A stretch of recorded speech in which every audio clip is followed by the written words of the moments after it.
ধারাবাহিকের আগামী পর্বতে আমরা দেখতে চলেছি সরোজিনীর হাতে রাতুল মামার ঘড়ি দেখে আজ বাড়ির সকলের সামনে রেগে গিয়ে রণ আঙুল তোলে রাতুল মামার দিকে আর রাতুল মামাকে জিজ্ঞাসা করে, কি হলো রাতুল মামা, এটা কি বলো?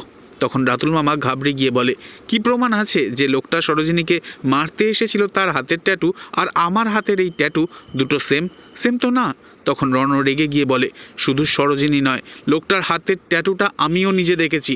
একথা শুনে ঘাবড়ে যায় রাতুল মামা।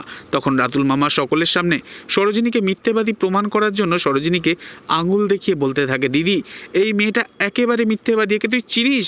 ঠিক তখনই সরোজিনী রেগে গিয়ে রাতুল মামার জামার কলার চেপে ধরে আর রাগ দেখিয়ে বলতে থাকে, এই মিথ্যে কথা বলবেন না, কোন সত্যি গোপন করার জন্য আমাকে মারতে চেয়েছিলেন বলুন এক্ষুনি। এ কথা শুনে ঘাবড়ে যায় রাতুল মামা আর বন্দুক বার করে সরোজিনীর মাথায় বন্দুক তাক করে। আর বন্দুক দেখে তো ভীষণই ভয় পেয়ে যায় সরোজিনী আর রাতুল মামার ওপর খুব রেগে যায় রণ।